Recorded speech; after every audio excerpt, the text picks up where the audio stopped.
নমস্কার, কেমন আছেন সবাই? আশা করি সবাই খুব ভালো আছেন। পুষ্প আইটের ব্লগে আপনাদেরকে স্বাগত জানাই। চলুন বাইরেটা আপনাদেরকে ঘুরিয়ে আনি। আর এই যে আমার সকালের প্রথম কাজ হচ্ছে ওটা পাখিদেরকে মুড়ি দেওয়া, তারপর এদিকে সংসারের কাজবাজ করে নিচ্ছি।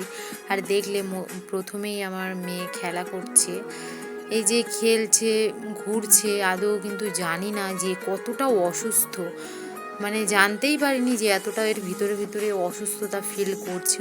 কদিন ধরে একটু কাঁদছে, তো অতটাও না, মানে ও তো শুধু ঘুরতে যাওয়ার জন্য কাঁদে, সেটার জন্যই কাঁদছে, তো বুঝতে পারিনি যে ওটা হয়েছে।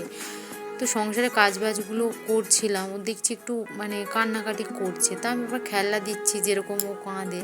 তো বুঝতে পারিনি না যে এখন থেকে কান্নাটা শুরু করেছে। ও কিন্তু মানে কেঁদেই যাচ্ছিল, থামছে না। তারপর আমি কাজবাজগুলো করতে করতে আমি ভাবলাম যে দেখি ওর কী হলো, ও তো কোনোদিন এত কাঁদে না, তারপরে এত কাঁদছে। তারপর দেখি মানে ওকে যখন বেস্ট ফিট করাতে যাচ্ছি ও দেখি খেতে পাচ্ছে না, তখনই ভাবলাম যে এর মুখেই কিছু হয়েছে। তারপর মুখটা জোর করে ধরে দেখি মুখের মধ্যে ঘা। সঙ্গে সঙ্গে আমি ডক্টরের কাছে নিয়ে গেলাম, ডক্টর দেখিয়েও নিয়ে আসলাম।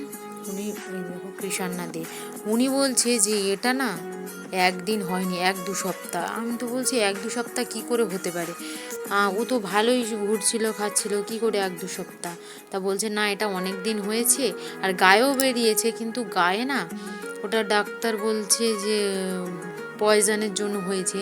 কিন্তু এখানকার আরও বয়স্ক ঠাকমা, ওই যে দিদারা রয়েছে, দাদুরা রয়েছে, তারা দেখে বলছে না না, এটা অন্য কিছু হয়েছে। তো সেটার নাম আমি নিচ্ছি না, এটা অন্য কিছু গায়ে হয়েছে।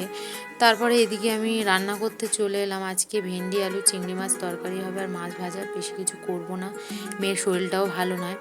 তারপর রান্না করে নিয়ে ওকে না বিকালবেলার দিকে একটু রাস্তায় নিয়ে গেছিলাম, রাস্তায় খেলা করবে বলে। ঘুম থেকে উঠেছে, তারপরে আমি ওকে খাইয়েও দিয়েছিলাম। আর এত কাঁদছে, সেগুলো তোমাদের সাথে শেয়ারও করতে পারিনি। সাথে খেলছিল, তারপরে এই যে খেলছে, এই যে দুটো বান্ধবীকে পেয়েছে, আর একটা বান্ধবী এই যে পিছনে আছে, খেলছে আর বারবার শুধু ছুটছে। কিন্তু ও কিন্তু খুব অসুস্থ, ওর গায়ে না, ওর পায়ের তলায়ও হয়েছে, হাঁটতেও পারছে না, এত অসুস্থ ও। আবার ওদেরকে বলছে চল এদিকে যাব, চল এদিকে যাব বলে আবার হাত ধরে ধরে ওদিকে টেনে নিয়ে যাচ্ছে।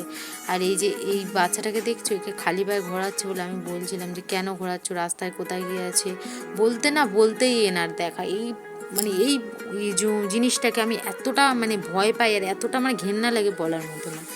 তারপর এদিকে সন্ধ্যেটা দিতে চলে এলাম, মা বলছিল আমি দিয়ে, আমি না না আমিই দিচ্ছি।